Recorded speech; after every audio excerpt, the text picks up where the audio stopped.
Okay, so let's start chapter 2. We will learn the Sanskrit slokas first. Sanjaya Uvacha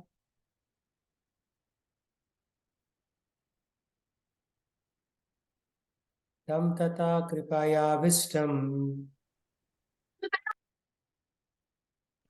Tam Katha Kripaya Vishtam Lekshanam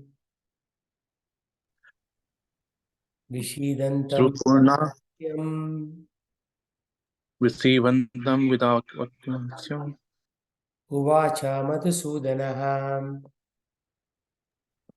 Uvacha Madhusudana. Okay, Sanjaya said, seeing Arjuna full of compassion, mind depressed, his eyes full of tears, Madhusudana Krishna spoke the following words.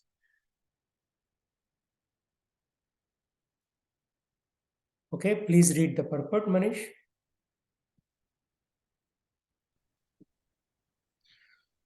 Material compassion, lamentation, and tears are all sign of ignorance of the real self. Compassion for the compassion for the eternal soul is self-realization.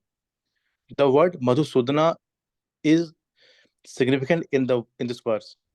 Lord Krishna killed the demon Madhu, and now Arjun wants Krishna to kill the demon of misunderstanding that had overtaken him in the discharge of his duty.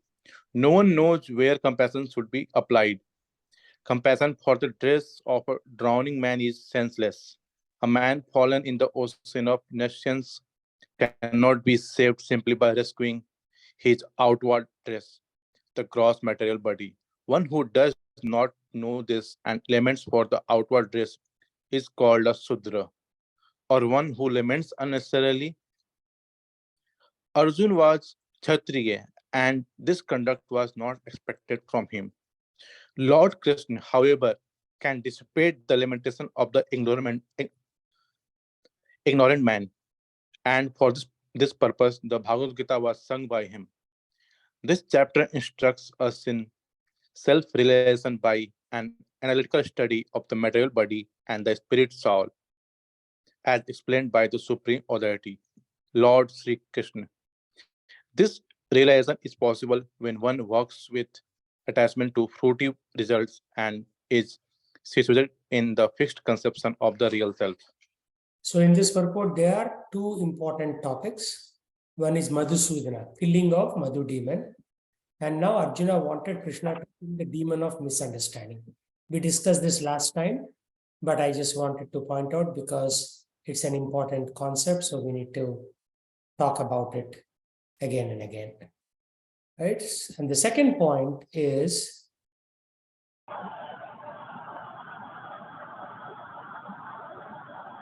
okay, can you go on mute?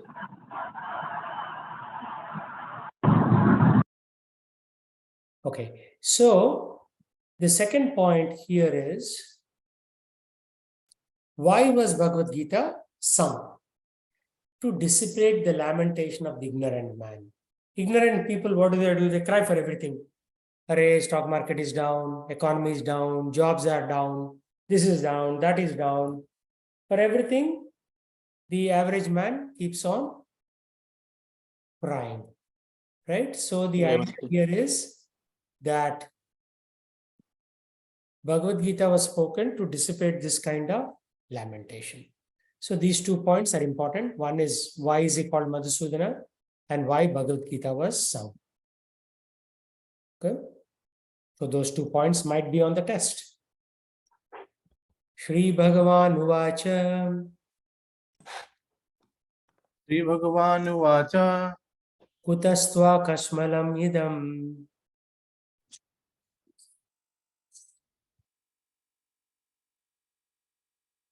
Vishame Samupastitam Vishtame Samupastitam Anarya Justam Asvargyam Anayajustam Swargam Akirti Karam Arjuna. Akirti Karma Arjuna. So Kashmalam means some kind of impurity or dirtiness. So Krishna is asking, where does this impurities come upon you? Right? the Supreme Personality of God, it said, my dear Arjun, how have these impurities come upon you? Why? Because he's a Kshatriya, he's learned. He learned all the Vedas. So how can he talk from a mundane bodily perspective? And he's saying they are not at all befitting a man who knows the value of life. They lead not to higher planets, but to infamy. Okay, Mataji, please read the purport.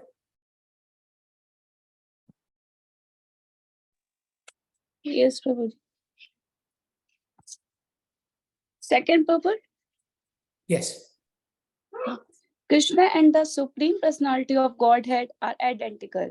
Therefore, Lord Krishna is referred to as Bhagwan throughout the Gita. Bhagwan is the ultimate in the absolute truth. The absolute truth is realized in three phases of understanding, namely Brahman, or the impersonal, all-pervasive spirit, Paramatma, or the localized aspect of the Supreme within the heart of all living entities, and Bhagwan, or the Supreme Personality of Godhead, Lord Krishna. In the Srimad Bhagavatam 1.2.11 canto, this conception of the absolute truth is explained. Thus, Vadanti tat tattva vidas tat tattvam yas jananam advayam brahmeti paramatmeti ha bhagwan iti sabdayate. The absolute truth is realized in three phases of understanding by the knower of the absolute truth, and all of them are identical. Such phases of the absolute truth are expressed as Brahman, Paramatma, and Bhagwan. These three divine aspects can be explained by the example of the sun, which also has three different aspects, namely the sunshine, the sun surface, and the sun planet itself. One who studies the sun sign only is the preliminary student. One who understands the sun surface is further advanced, and one who can enter into the sun planet is the highest. Ordinary students who are satisfied by simply understanding the sun sign, its a universal pervasiveness, and the glaring effulgence of its impersonal nature, may be compared to those who can realize only the Brahman feature of the absolute truth. The student who has advanced still further can know the sun disk, which is compared to knowledge of the Paramatma feature of the absolute truth. And the student who can enter into the heart of the sun planet is compared to those who realize the personal features of the supreme absolute truth. Therefore, the bhaktas or the transcendentalists who have realized the Bhagwan feature of the absolute truth are the topmost transcendentalists. Although all students who are engaged in the study of the absolute truth are engaged in the same subject matter, the sun sign, the sun disk, and the inner affairs of the sun planet cannot be separated from one another. And yet the students of the three different phases are not in the same category. Yeah, The let's pause Sanskrit there. word Bhagwan. Yeah, last time we discussed about this, the example of sun, God, sun planet, and sunshine. Similarly, That word Bhagwan, Bhagwan. Bhagwan, Paramatma, and Brahman. So these are three concepts, very, very important, because last time we discussed people who worship the Brahman, they think that that is the best. People who worship Bhagwan, they think that is the best. People who worship Paramatma, like yogis, they think that is the best. All three are the best because all three are different phases. Just like when you take water, put it in the refrigerator, ice box, it becomes ice. Then the same water, if you boil it, it becomes steam. So all three are in different phases. All three are the same, yet they are different. So they're different superficially, but ultimately they are all manifestation of the same absolute truth. Absolute truth in Sanskrit is called Param Satyam. Right? In English, it is loosely translated as absolute truth. So Satyam Param Dhimahi. Krishna is called Satyam Param Dhimahi. Okay? Now Parasar Muli. Yeah, keep going. The Sanskrit word Bhagwan is explained by the great authority Pasar Muni, the father of Vyasdev.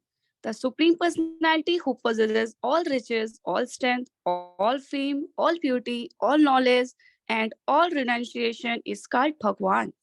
There are many persons who are very rich, very powerful, very beautiful, very famous, very learned, and very much detached. But no one can claim that he possesses all riches, all strength, etc. entirely. Only Krishna can claim this because he is the supreme personality of Godhead. No living entity, including Brahman, Lord Shiva, or Narayana, can possess opulences as fully as Krishna. Therefore, it is concluded in the Brahma Samhita by Lord Brahma himself that Lord Krishna is the supreme personality of Godhead. No one is equal to or above him. He is the primeval Lord or Bhagwan, known as Govinda, and he is the supreme cause of all causes. ईश्वरः ब्रह्मः कृष्णः सच्चिदानंद विग्रह अनादिर अधीर गोविंदः सर्व कारणम. There are many personalities possessing the qualities of Bhagwan, but Krishna is the supreme because none can excel him. He is the supreme person and his body is eternal, full of knowledge and bliss. He is the primeval Lord Govinda and the cause of all causes. Brahma Samhita 1.1. In the Bhagavatam, also there is a list of many incarnations of the Supreme Personality of Godhead, but Krishna is described as the original personality of Godhead, from whom many incarnations and personalities of Godhead explained. Ite Shamsha Kalha Pumshaha Krishnastu Bhagavan Swayam Indari Vyakulam Lokam Mardayanti Yuge Yuge. All the list of the incarnations of Godhead submitted here with either plenary explanations or parts of the plenary explanations of the Supreme Godhead. But Krishna is the Supreme Personality of Godhead himself. Bhagavatam 1.3.28 Canto. Therefore, Krishna is the original Supreme Personality of Godhead and Godhead, the absolute truth. The source of both are super soul and the impersonal Brahman. In the presence of the Supreme Personality of Godhead, Arjuna's lamentations for his kinsman is certainly unbecoming, and therefore Krishna expressed his surprise with the word Kutaha, wherefrom such impurities were never expected from a person belonging to the civilized class of men known as Aryans. The word Aryan is applicable to persons who know the value of life and have a civilization based on spiritual realization. Persons who are led by the material conception of life do not know that the aim of life is realization of the absolute truth, Vishnu or Bhagwan, and they are captivated by the external features of the material world, and therefore they don't know what in liberations is. Persons who have no knowledge of liberations from material bondage are called non-Aryans. Although Arjuna was a Kshatriya, he was deviating from his prescribed duties by declining to fight. This act of cowardness is described as befitting the non-Aryans. Such deviation from duty does not help one in the progress of spiritual life, nor does it even give one the opportunity to become famous in this world. Lord Krishna didn't approve of the so-called compassion of Arjuna for his kinsman. Very good. Very good. So many points in this purport. First point, absolute truth, Param Satyam, right? In Srimad Bhagavatam, he is known as Satyam Param Dhimahi. Okay?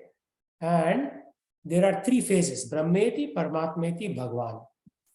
The three aspects, just like the sun, the sunshine, and the sun globe or sun god, like that.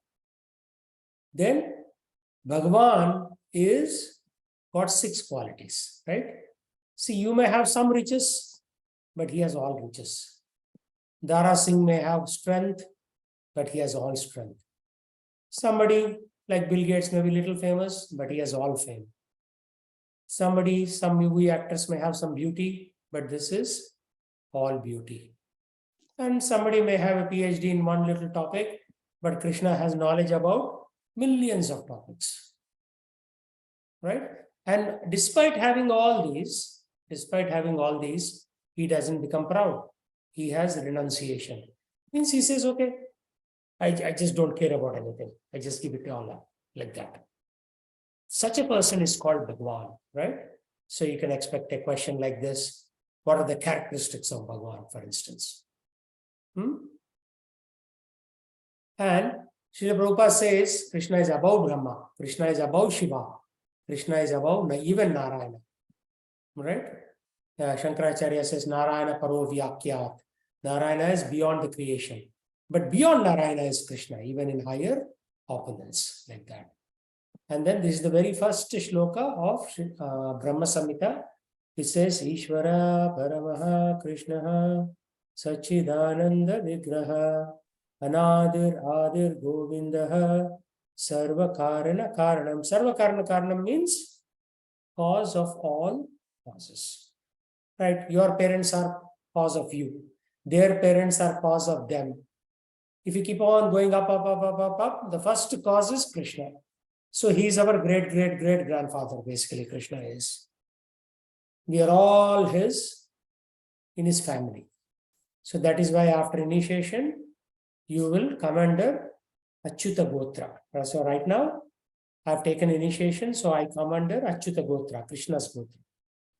And like one time I went to a puja in Bay Area in California. I went to the temple there, and then he asked, what is your Gotra? I said, I am Achyuta. He looked at me up and down. How can you be in Krishna's Gotra? But that is actually true. When you take Diksha or initiation, you come into Krishna's Gotra. Like that. So then the next one is also from Srimad Bhagavatam. Ete chamsha kalapumshaha. Cha amsha. Cha means also. Amsha means part. Kala. Kala means part of a part. So Krishna's tu Bhagavan Swayam. We are all parts and parts and parts of Krishna's energy.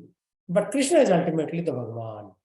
Even Narayana is a part. He's a bigger part than us. Even Shiva is a part of Krishna. He's a bigger part than us.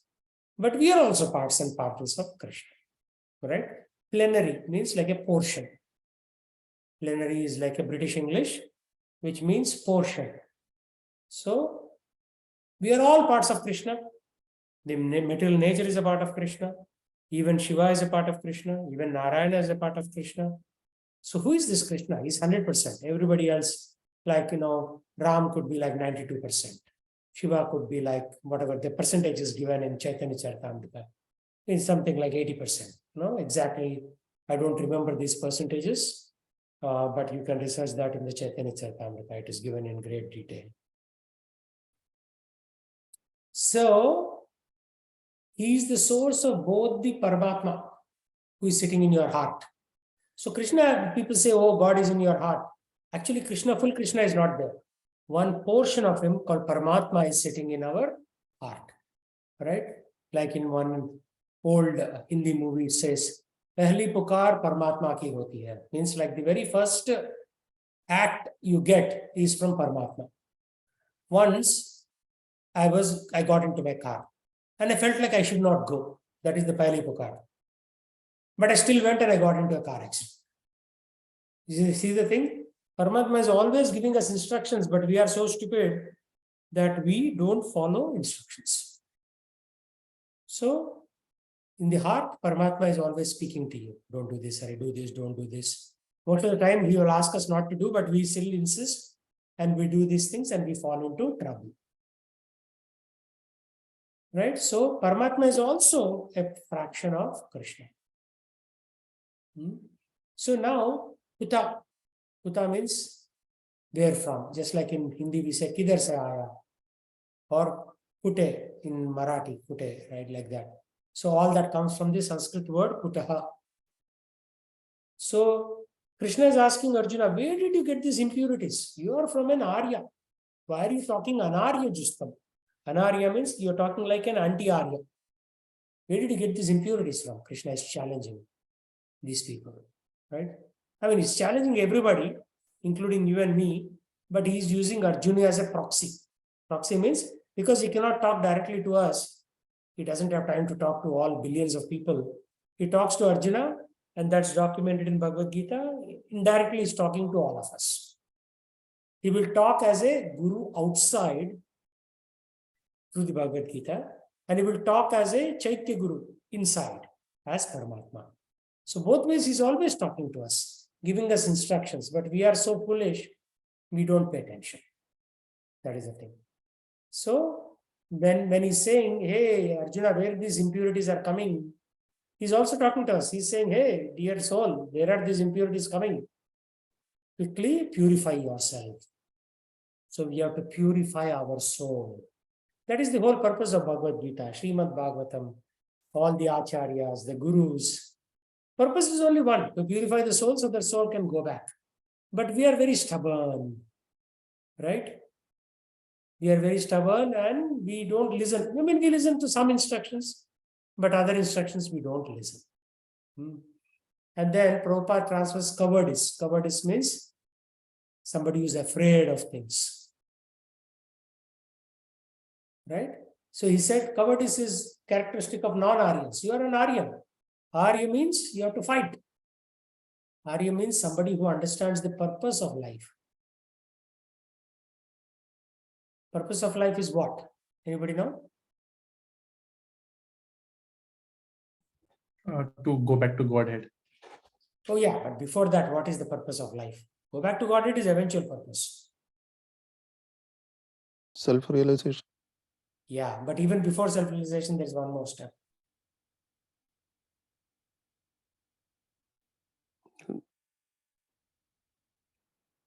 Do the devotional service to God. Yeah, that is good. But even before that, there is something.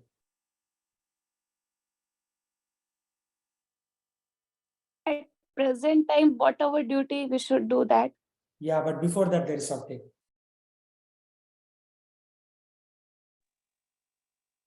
To die eventually. Huh? Like, so basically, like how to die, like. Yeah, you are coming close. Okay, I'll give you the answer. Understanding our role in the world. Through the scriptures, if you understand your role, then you'll do all these things. Then you'll do your duties, then you'll do devotion, then you will do self-realization, then finally you'll go back to Godhead. You see the point? If you don't do kindergarten or first grade, you cannot go to 10th grade, you cannot go to college, you cannot go to PhD, right? You cannot do research. So first step is understanding our relationship with God and with the world. So Bhagavad Gita teaches you that. Devotional service is taught by Srimad Bhagavatam, right? Liberation and all these advanced concepts are taught by Chaitanya Charitamrita, Brahma Samhita, and even more advanced texts. But Bhagavad Gita teaches you your relationship. So first of all, what does Krishna teach? Does he teach devotion?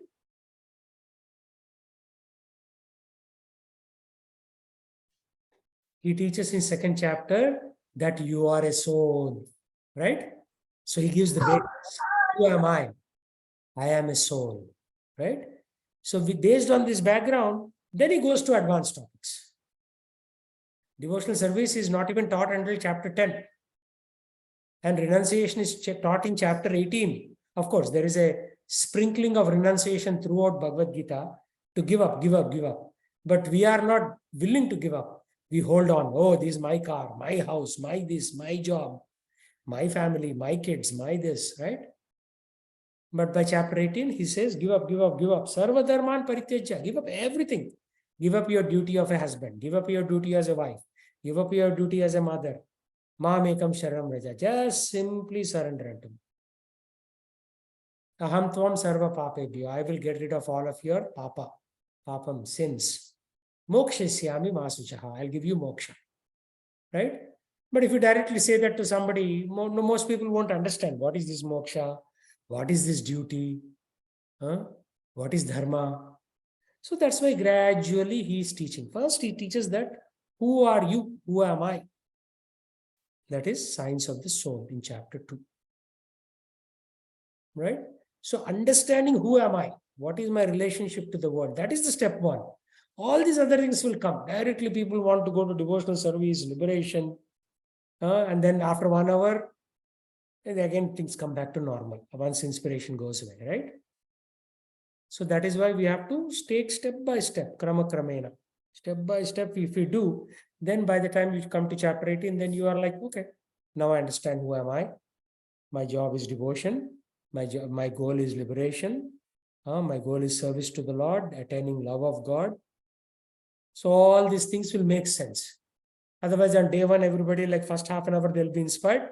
After that, again, they go home and watch TV, some silly movie, and again come back to normal.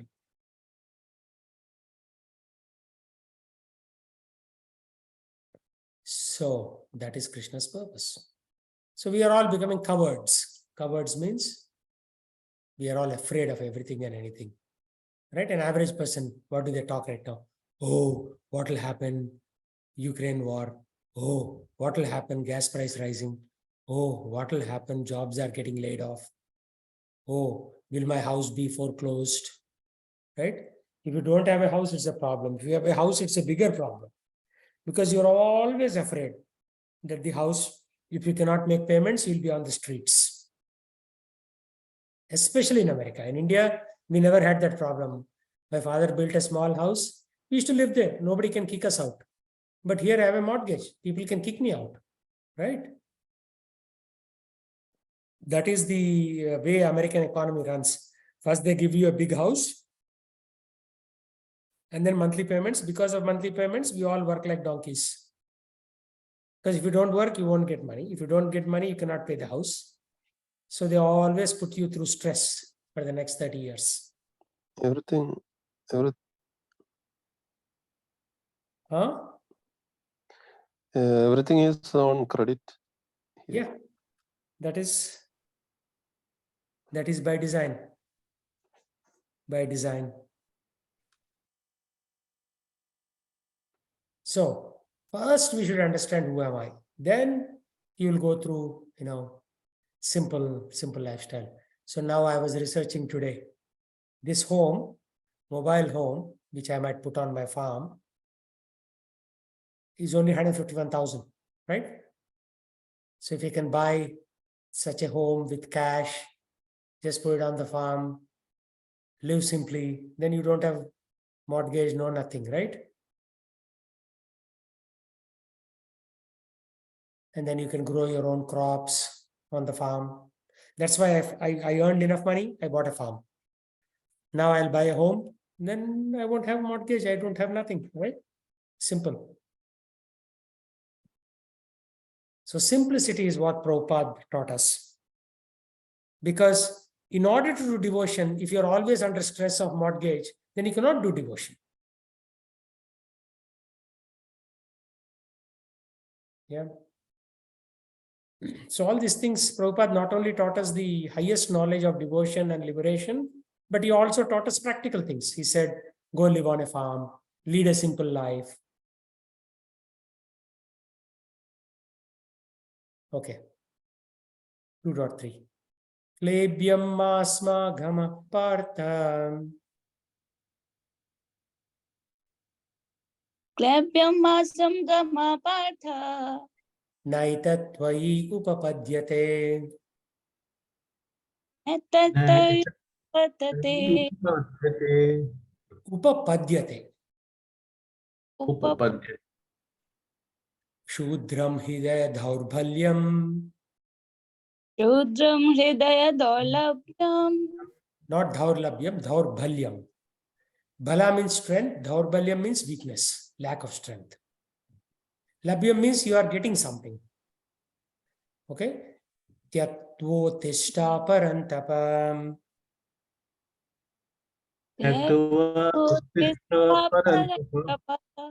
So you can learn Sanskrit from this, right? Plaibyam, impotence, means having no strength. Partha is, of course, son of Pritha, Kunti Devi. Upapadyate. Upapadyate means something that is characteristic of you, something that is befitting you. So, oh Partha, you are from the son of Pritha. You are from this great dynasty. So you should do things that are befitting your stature, your standard of living. Right? How did you become petty-minded? Petty-minded means cheap. Shudram. Hridaya daurbalyam. Hridaya means heart. Dhaurbalyam means weakness. Balyam, bala means strength. Dhaurbalyam, weakness. Uttishta means get up, wake up. Tyakto uttishta parantapa. See, in one of the famous songs in Tirupati, they have this word uttishta. Anybody know what that is?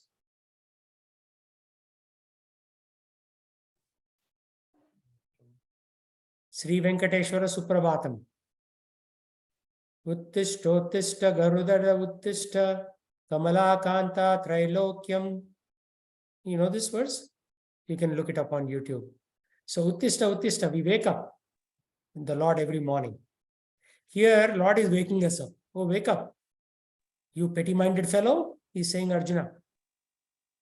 He's actually calling him a lot of bad things. He's saying impotent, plebeian, shudram, means petty-minded, cheap fellow.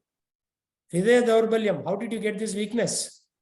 He's giving a lot of galis to Arjuna to make him wake up. And he's saying, Tyaktva, giving up all this nonsense. Oh Arjuna, Uttishta, wake up.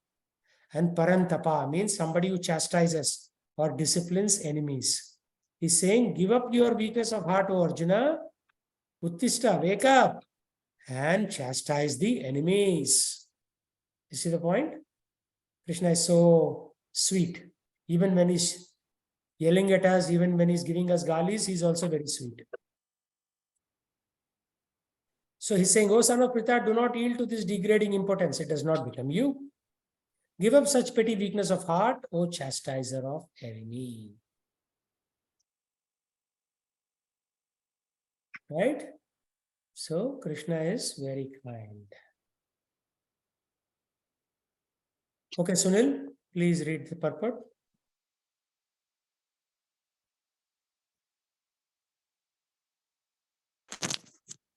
Arjuna was addressed as the son of Pritha, who is happened to be the sister of Krishna's father Vasudeva. Therefore, Arjuna had a blood relationship with Krishna. If the son of a Kshatriya declines to fight, he is a Kshatriya in name only, and if the son of a Brahmana acts impiously, he is Brahmana in the name of in name only. Such Kshatriya and Brahmana are unworthy sons of fathers. Therefore, Krishna did not want Arjuna to become an unworthy son of a Kshatriya. Arjuna was the most intimate friend of Krishna, and Krishna was directly guiding him on chariot. But in spite of all these credits, if Arjuna abandoned the battle, he would be committing an infamous act. Therefore, Krishna said that such an attitude in Arjuna did not fit his personality. Arjuna might argue that he would give up the battle on the grounds of his magnanimous attitude for the most respectable Bhishma and his relatives. But Krishna considered that sort of magnanimity mere weakness of heart. Such false magnanimity was not approved by any authority. Therefore, such magnanimity or so-called non-violence should be given up by persons like Arjuna under the guidance of Krishna. Yeah. So his magnanimity, magnanimous soul means somebody who's so great. He has broad-mindedness, right? His magnanimity was for non-violence. He's saying, oh, why should I kill my uncle? Why should I kill my brother? Why should I kill my cousin? Like that, right?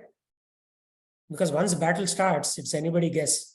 Anybody can die or everybody can die, right? So he felt like, I'm so magnanimous. I'm so great. I'm like, I understand Vedas like that. And Krishna is cutting him down. He's showing his place. He's saying that you're a Kshatriya. Your duty is to fight. None of your business who is alive, who is dead. Before battle, you should have thought about all that. Now battle is there. Now you cannot run away. Before battle, all these discussions happened already anyways. So that kind of magnanimity is actually useless, right? So already you can see by second chapter, Prabhupada is very strong.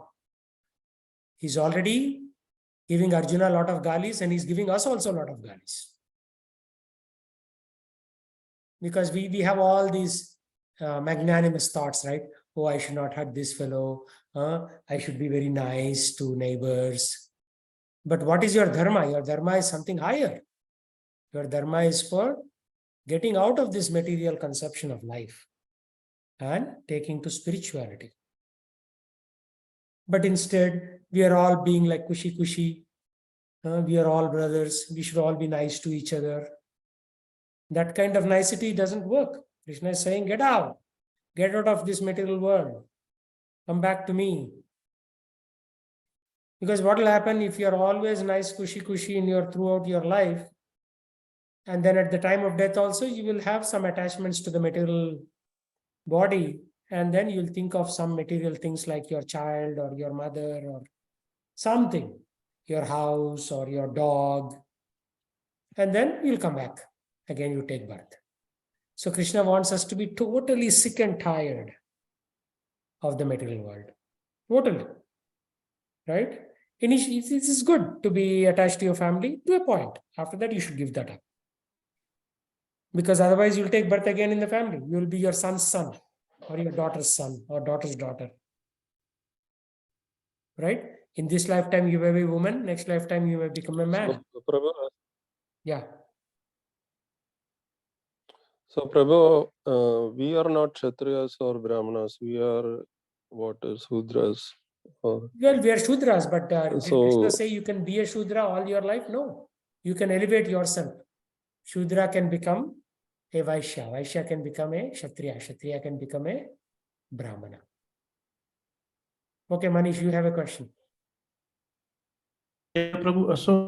So my question was basically like does this like purport indicate that like everyone like should be like matching his father's like level of knowledge or like for a Kshatriya like the level of like his courage and vigor? Okay, so there are two things. One is pure devotional service, where you are neither a Shudra, nor a Brahmana, nor a Vaishya. And there is a Varnashrama level of devotional service. So Krishna here is reinstating Varnashrama. He's saying you are a Kshatriya. But on a soul platform, if you give up everything and you become a sannyasi, then you are neither a Shudra, nor Brahmana, nor Kshatriya, right? But how many of us can come to that platform overnight? How many of us can come to that platform overnight? Therefore, Krishna is giving a step-by-step process. Technically, we should give up everything, okay? But is it possible? Not so easy. So Krishna is giving step-by-step process. First, wherever you are born, whatever it is, try to do your basic duties properly while cultivating devotion. And when your devotion becomes strong, then you are neither a Kshatriya, nor a Vaishya, nor a Brahmana. You will come to the soul platform. But until then, you have to follow certain rules and regulations of the society.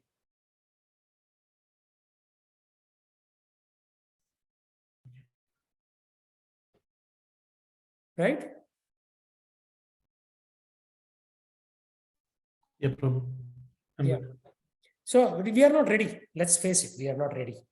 We think we are ready, but we are not ready. See, I've been doing this for 20 years, right? Do you think I am fully ready? No. Even I have to overcome a lot of things in the heart. Hridaya Daurbalyam is still there. I have attachment to my house, to my family, wife, kids. But now, within the next 3-4 years, kids will find their own jobs, they'll find their own spouses, they will leave. Right? At that point, some attachments are cut. Then wife and husband also should start living separately, even under the same roof, not sleeping on the same bed like that. Slowly that separation will happen. Then what you do, you sell off your big home and then move to something very small. So your attachment for a big name, fame, honor. Because why do you want a big home? People should say, oh, yeah, Manish lives in a nice house, like that, right? That is why we do that. Otherwise, you don't need it. Right? So you give that up. Like progressively, you give up everything. Like if you see, like how Harulas Maharaj lives, right? He lives on the farm. I've seen in his room, there is a, makeshift wooden katia, and he sleeps on that, right? So he's given up his traditional home, this, that. He just lives, taking care of cows, like that, simple living. So that kind of downsizing, I mean, the Westerners call it downsizing. We call it renunciation. Because ultimately Prabhu, what what about the future? huh?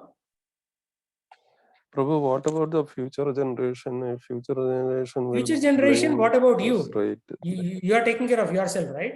Is your father paying for your food and clothing? Yeah, but Every generation has to take care of itself for some time. And anyway, my father has a yeah, nice two-storied home, 4 bedrooms downstairs, 4 bedrooms upstairs. But am I living in my father's house right now? no, but I mean, the previous generation was able to help us to come like this, right? So Yeah, so you also give your kids future, basic education, right? That's all is necessary. Anything beyond that is unnecessary. I mean, if you have excess cash, you can give them. But otherwise, if you give them good education, good samskars more than education, they will take care of themselves. Done. See, my father passed away. His house is just lying logged in Secunderabad, in Telangana, India. And I'm here in Prosper, Texas. People are very mobile. They will not stay in the same place. So if you give a big house to your kid also, your kid may not get a job in Seattle. They may get a job in Los Angeles. They will invariably move there.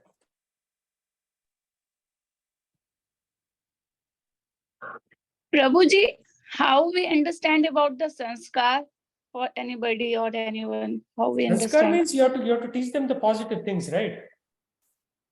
So you see, for a gross example, people can have sex with anybody, but under Vivaha Samskar, the Manusmriti says, okay, now you are wife and husband, only you should have sex with each other. That's it.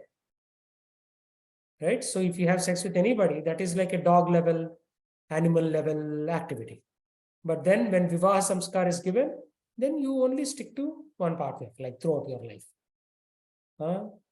When somebody dies, you can throw the body on the streets. Let the crows and the hawks and eagles eat your dead body. But there is something called Dahan Samskar. So what do? You, with respect, with mantras, you burn the body. So samskaras are regulation of human existence. But Prabhuji, parents give the sanskar of their child. You do romance with your partner only, but they do affairs to another guys. So how we understand to give sanskar in No, this sanskar, context? you're teaching them and you are educating them. If they don't follow, it is their karma, right? It is not your problem. So your job is to give the spiritual knowledge. If they don't follow, that is not your problem. You have done your duty. That's it. End. So that's what Krishna But says, Prabhuji, right? our kids will not follow, then our friends will tell we didn't give the sanskar. No, you are giving it So, already, right? You are raising your kids in the temple. You are learning Bhagavad Gita. So now you can teach your kids. But at the end of all that, if they don't follow, Krishna is not going to hold you responsible. You have done your duty. Done.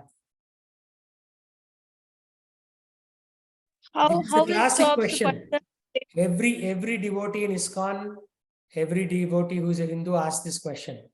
But the answer is very simple. You do your limited duty. After that, if they don't do it, that's not your problem. You have already given them the basics. But if you don't follow, right, then there is no proper example. Your kids will never follow. One person came in shorts to the temple and he was telling the pujari, oh, can you teach my son to learn a dhoti? Or if you are not wearing dhoti, why will your son wear dhoti? If you are coming in shorts, your son will wear mini shorts. So it is always by example. Okay, Prabhuji. Very simple, actually. We complicate things, actually. And your duty ends once they are like 20 years of age. That's it. Bye-bye. Tata, bye-bye.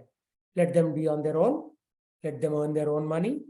And I mean, in the modern times, maybe the runway can extend until maybe 25 of kids' age. That's it. After that, otherwise, your spiritual life will go to dogs.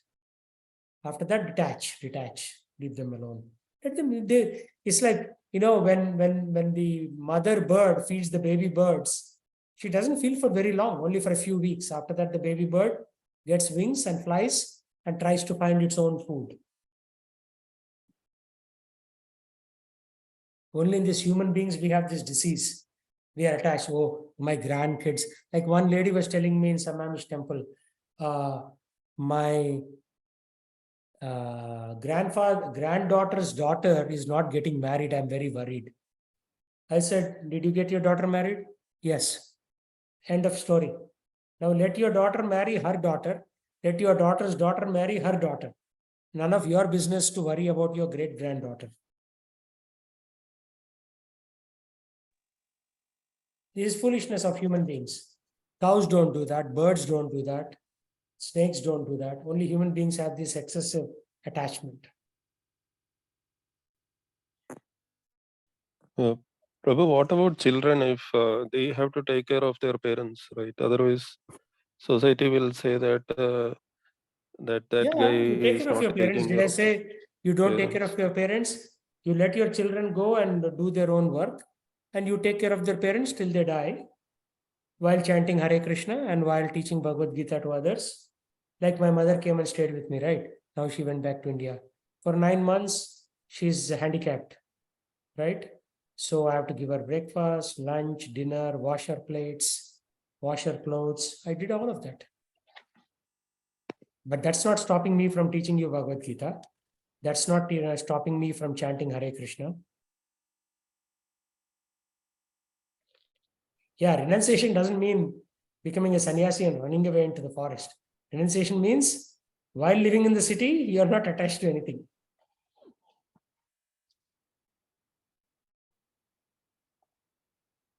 Detached. Detached service. You have to do seva as service. Seva to your children. Oh, these are God's children. Let me teach them Bhagavad Gita. These are God's children. Therefore, let me teach them good sanskars. But they are not my children. Actually, they are not your children. What is your contribution? You just put your semen into your wife's womb for like 10 minutes and baby came out. They're not your children. Krishna says, Aham bija prajapitaha. Krishna says, they are my children. He says, I am the seed-giving father. For your 10 minutes work, you are worried about 20 years about what will happen to my son, what will happen to my daughter, like that. Right? Krishna says, they are not your children, they are my children. He says, Aham bija prajapitaha. It is coming in the Bhagavad Gita. He is the seed-giving father. You are not. Krishna says, I have ability in man. So if you are good at C++ or Java programming, that ability comes from Krishna. It is not yours. If you are good at driving truck, that ability comes from Krishna. If you have ability to perform a heart operation, that ability comes from Krishna. Yeah, you went to medical school to get training, but ability comes from Krishna. Right? So this, I mean, we become too implicated by this, societal norms, but we have to rise above societal norms and think of spiritual norms. So you have to take your kid to temple every day, teach them Bhagavad Gita, ask them to chant. If they do bad things, you have to punish them. Right? But as Krishna's children, they are not your children.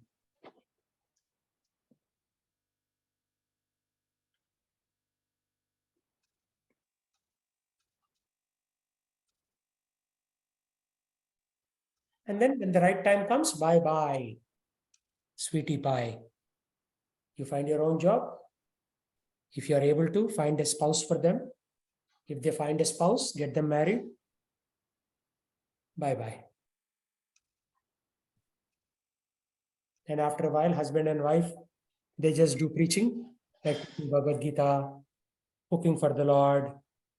And then as time passes, wife will stay with the elder son. And then husband will travel and preach.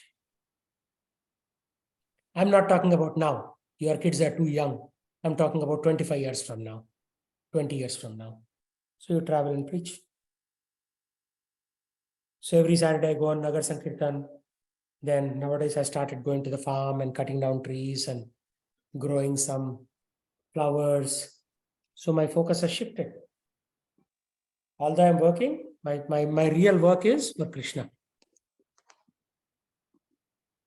So, Prabhu, how our expenses will be met? Like Krishna we provide. Who do you think is giving your expenses? Your expenses are coming from Krishna. I'm not saying quit your work. You'll still do some kind of job. Krishna says in chapter 3, you cannot maintain yourself without work. But not work like a donkey until 11 p.m. I used to work until 11 p.m. when I worked in Accenture. Right? And again, morning 7 o'clock, 8 o'clock. Morning European calls, night India calls. So I quit that job. I said, get out. I don't want that job. I want to do my Bhagavad Gita classes in the evening peacefully.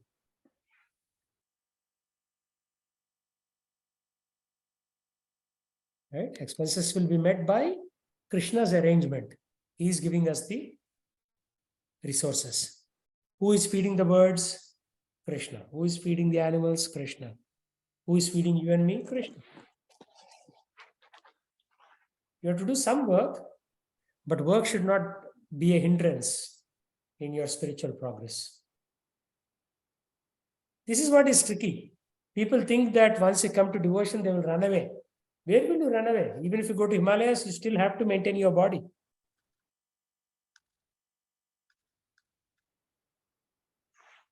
Right? Yeah, So, people say that devotion service is actually running away from the reality. who said that? Some people say like that. Those are foolish people. Devotional service is becoming more responsible about your reality, not running away.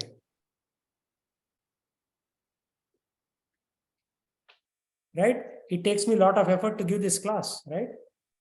I have to set aside everything. I have to devote that 1 hour so that we can discuss Krishna Katha. Yeah, but when we say that we should not hanker for more money Hankering for or more, that is foolishness. I know one couple, yeah, husband is 60, wife is 58.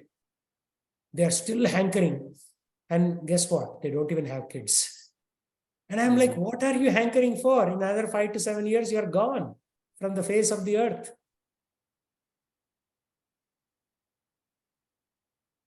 yeah. What they say is, if we are not hankering, that means we are not competitive or not. Yeah, that is called Rajo Guna, Rajo Ragatmaka Vidam. It will come in chapter 13 of the Bhagavad Gita. 14, chapter 14 of the Bhagavad Gita, the 3 modes. That is mode of passion. The passionate. Yeah, mode of passion. Mode of passion leads to hell. Srila Prabhupada says in that chapter. So all the people that you are asking you to be competitive, they're all going to hell. So be nice to them because they will all end up in hell. Anyhow, they have to suffer later. So if a 60-year-old is still hankering for money, right? And by the way, they have about $1 million in savings and they're still hankering. Oh, what will happen to me in old age? Get real, you're already old. You'll be dead pretty soon. Right? You'll be dead pretty soon. Roti, kapda, makan. You have to earn for these 3 things. But makan doesn't mean $1.5 million makan. Makan should be maybe like 200,000, 300,000, as I said, right? I showed you the picture.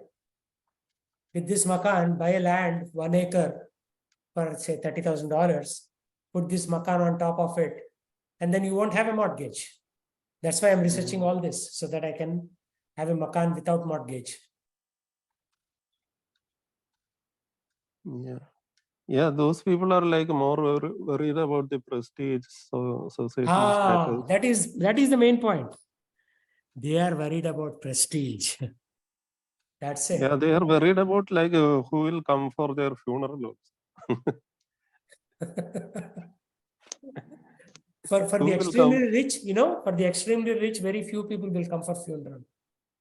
For devotees, lot of people come. I went to lot of devotees' funeral, but I didn't go to lot of my relatives' funeral.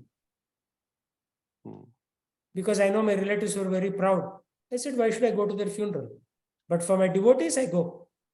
Like at least I went to 7 or 8 funerals in Seattle. All the devotees, as they pass away, I go to their funeral. So prestige is what's causing. That's also a sign of mode of passion.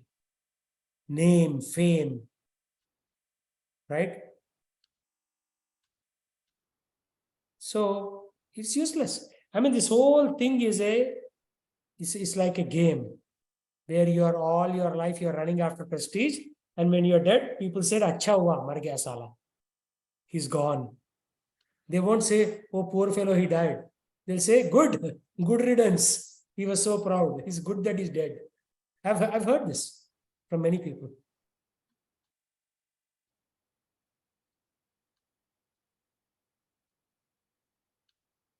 So Krishna They consciousness say is like not most running away. Krishna consciousness is keeping Krishna in the middle and doing other things as necessary, not excessively.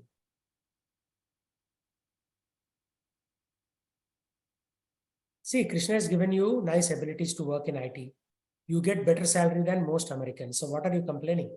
Most Americans get $45,000 a year. You are at least making 100,000 because you are in IT. So be happy. You are making twice the average American.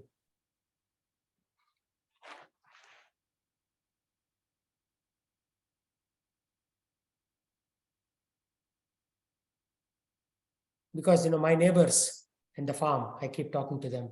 They don't earn much. They'll earn $1,000. They'll get one truckload of gravel. They're covered their driveway. They'll earn another $1,000. They will buy something for their living room, like that, just in time. With Indians, oh, we want to have the best house, expensive car. Like here in Dallas, I see everybody, like Indian means they have all Teslas. All Americans are satisfied with low-end phones. There's something wrong with Indians, actually. These Indians are crazy, the IT Indians. See, Yeah, you came to because America, now you're having American standard of living. What are you complaining about, right? That's what I tell most people. No, we have to have the best Tesla. Biggest house, 85-inch TV. that is to show that I am better than you. That is what? Mode of passion. You have to come to mode of goodness. Mode of goodness is I am not nothing special. I am one of the 8 billion people on the planet. Right?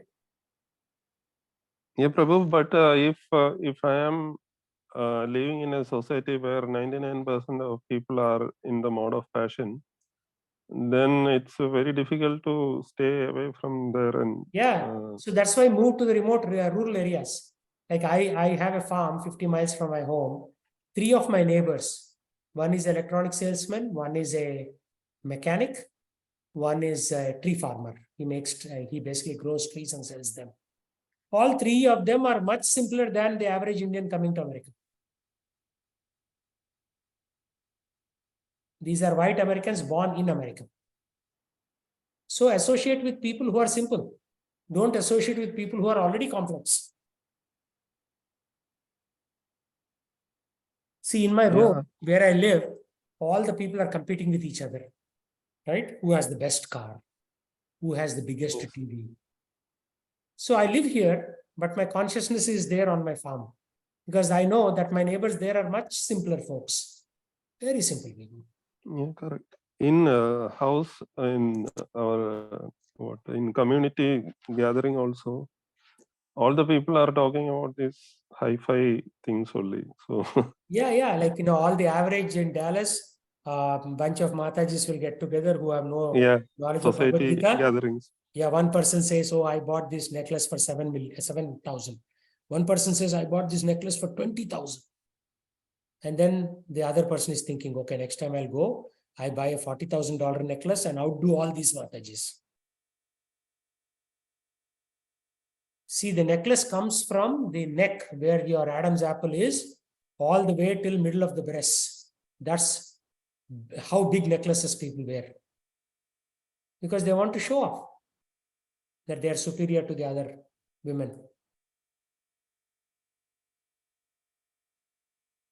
Why? When you die, what are you going to do with your necklace? Even when you're alive, what are you going to do with the necklace? You cannot eat it.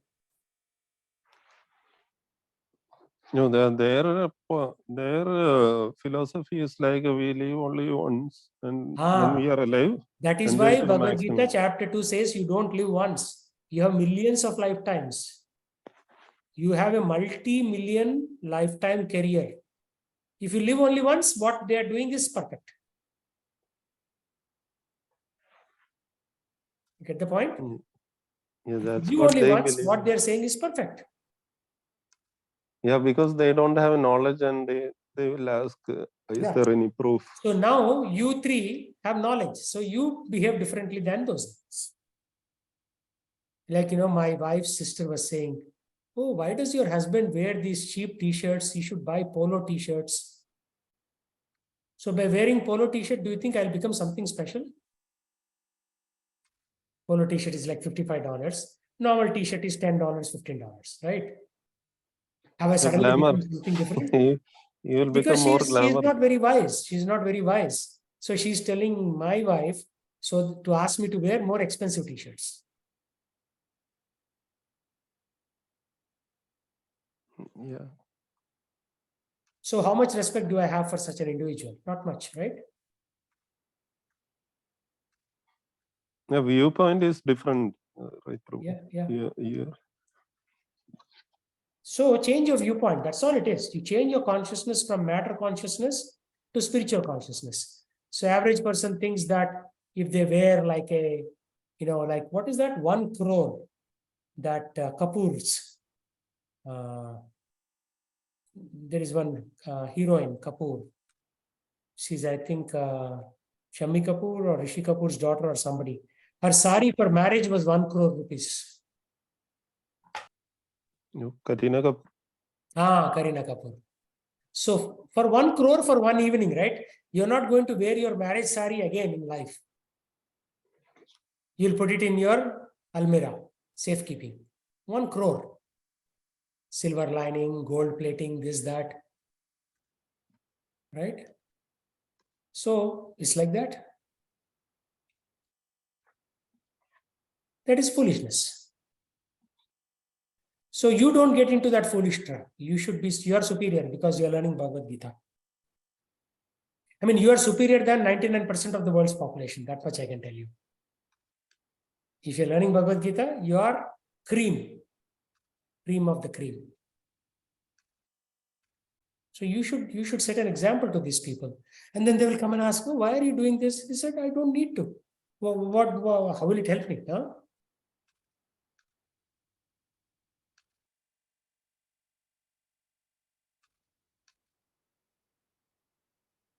So because I'm not wearing expensive clothes, some of my relatives go to the shop, buy an expensive cloth and give it to me.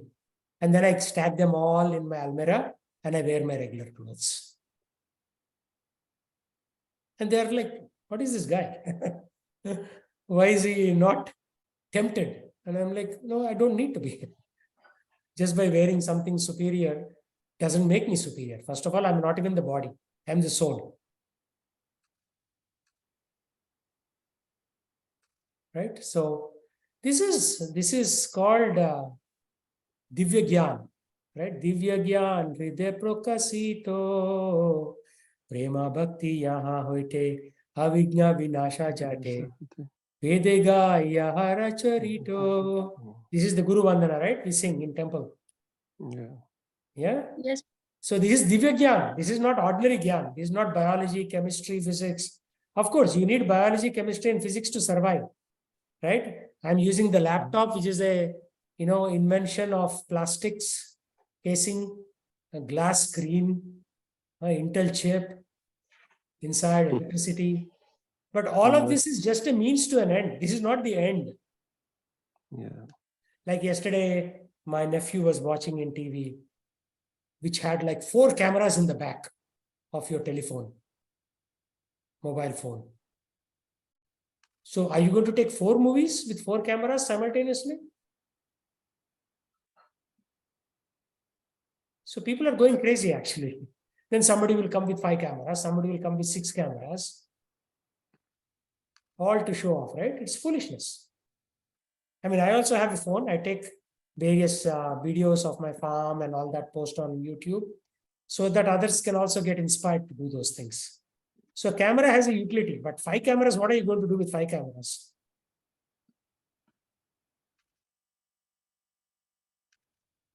Right? So stupidity has its limits. Okay, we'll stop there and read the next 3 or 4 verses. We'll cover next week. Yeah, Prabhu. Okay, thank you very much. Hare Krishna. Hare Krishna.